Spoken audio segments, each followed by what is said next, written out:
Hillary Clinton, who attended that conference, had a warning for the Assad regime. Assad can still make the choice to end the violence, save lives, and spare his country from descending further into ruin. But if he continues to reject that choice, we and the Syrian people will keep pressure on him until his deadly regime cracks and collapses, because it will. I'm absolutely confident of that. Well, late today, President Obama called for greater pressure on Assad to go.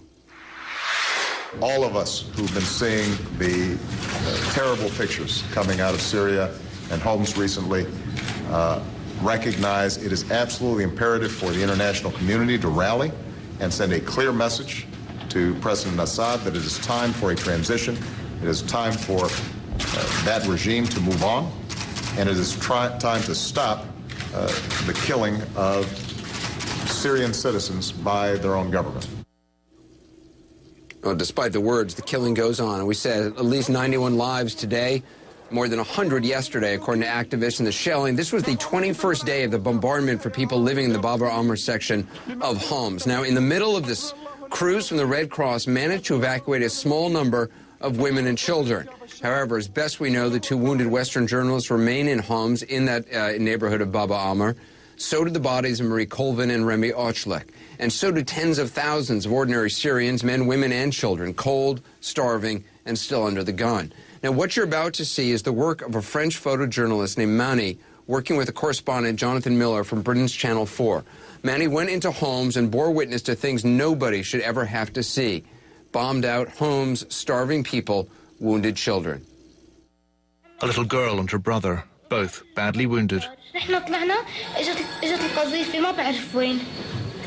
فاجت القذيفة انا وقعت. بس ابن عمي ضل صحيان. وانتي؟ بعدها ما بعرف شو صار.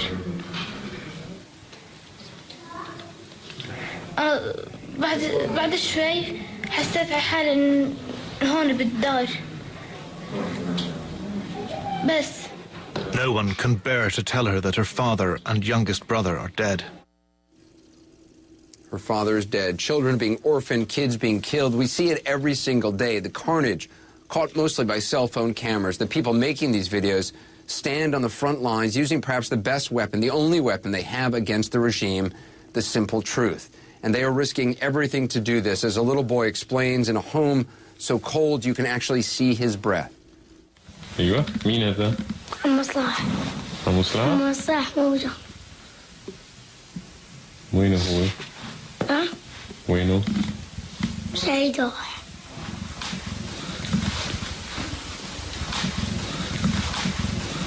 كيفها؟ عارف؟ كيفها؟ كان عم يسوي المظاهرات ويروح يسوي حبابته. He died filming demonstrations. That child, so many others, face more than just tanks and artillery and rocket fire. They face hunger every single day. Down the street, there's a long queue for bread. With parts of the city besieged, you can no longer get to shops in neighboring districts.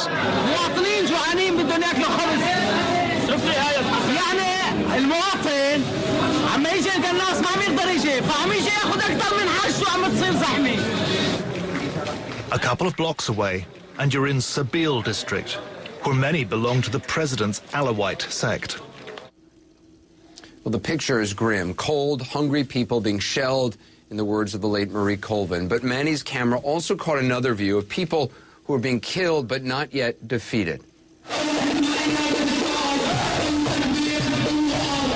Friday is protest day. It's almost a carnival atmosphere. But it's a carnival of defiance, as the people of Homs tell their president what they think of him.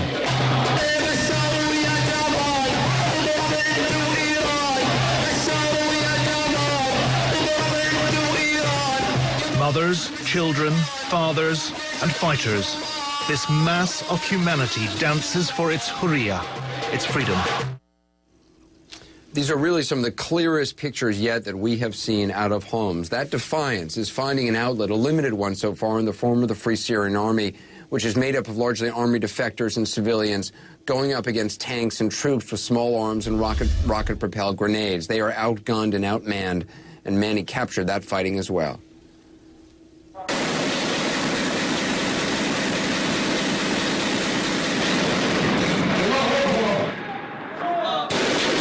They're attacking the government security building across the road, headquarters of the hated Mukhabarat secret police. Manny, the filmmaker, finds himself at the heart of the firefight.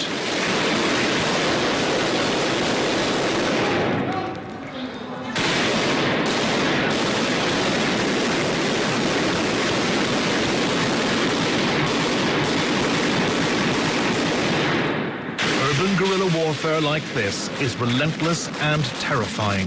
The fighters appear fearless and take crazy risks.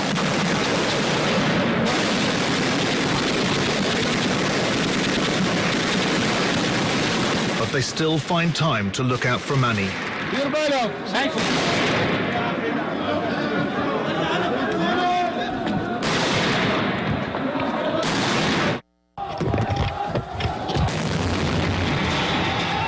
Back at Mukhabarat headquarters, the battle is raging.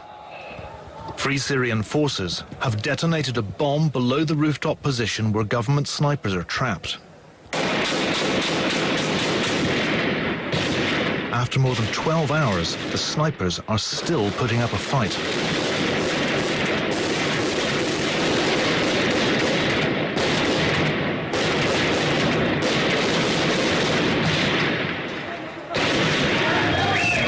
Casualties are mounting.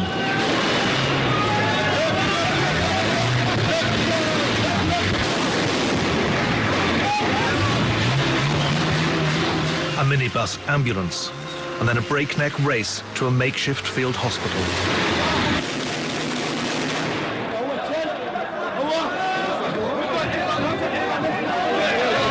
Free Syrian fighters have entered the government security building.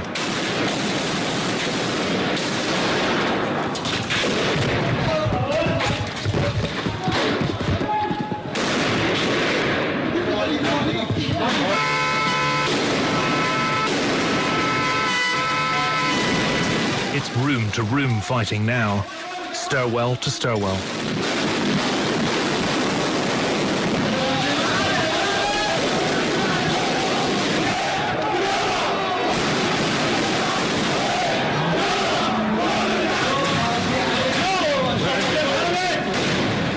It's a humiliation for President Assad.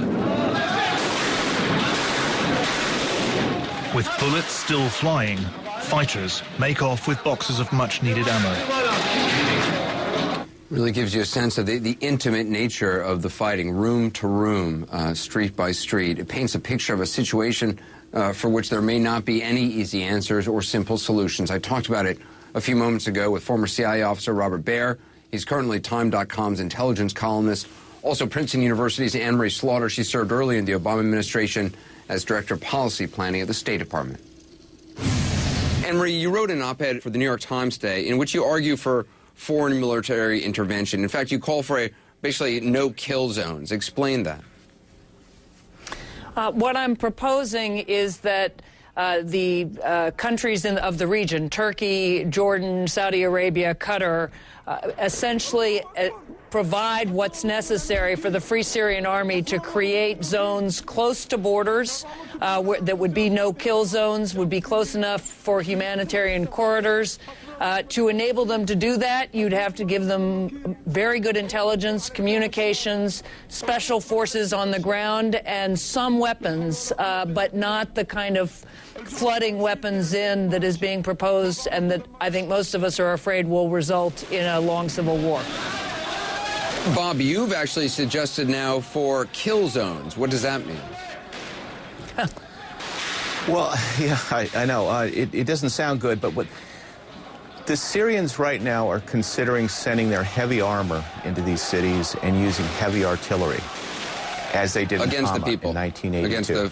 Against the people, in a last-ditch effort to take these cities, and there'll be no limits to the violence. Hama, about 10,000, 20,000 people were killed. We don't know if they do that, I don't see how the international community can't react and hit this armor. The Syrian Free Army can't do it. We should consider that possibility if it really does get that bad. So for when you call it, say, a kill zone, you're saying above a certain line, you send tanks, a Syrian regime, those tanks will be destroyed. Once the tanks cross a bridge into Hama or Homs or Aleppo or any other city that's rising, and they're turning against the population, you have to hit them from the air, and only we can do that. Henry, how does this not escalate? How does this not just become a situation where countries all around Syria start to send in weapons to the forces that they support, the various different ethnic groups, religious groups that they support, political groups? How does it not escalate? Well, I'm not sure that any of us have proposals that don't have a risk of escalation. And I'll just say I probably would support Bob Baer's recommendation, but I don't see any chance right now that the international community is going to accept it. I think the point of the no-kill zones is that you actually could get areas at least to protect the cities that are not now under a siege. And the other assumption is that many of the Syrian army soldiers actually would defect if given the chance and given a safe place to go. So it's a partial solution. It doesn't save Homs, but I think it's better than doing nothing. Bottom line, Emery, do you think it's possible to really stop the slaughter in Homs, or do you think it's just a matter of time before the regime has succeeded there? I have to say, I am not optimistic for Homs. The time to have started trying to save Homs was probably a month ago.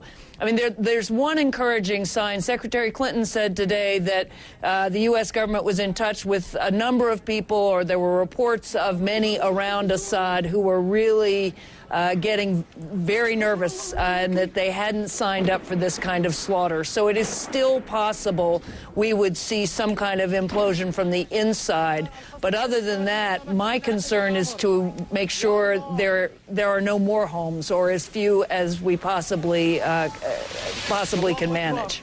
I think it's going to get a lot worse. I think this is a long haul with Syria. The sectarian divisions are what dividing this country, and there's no easy solution.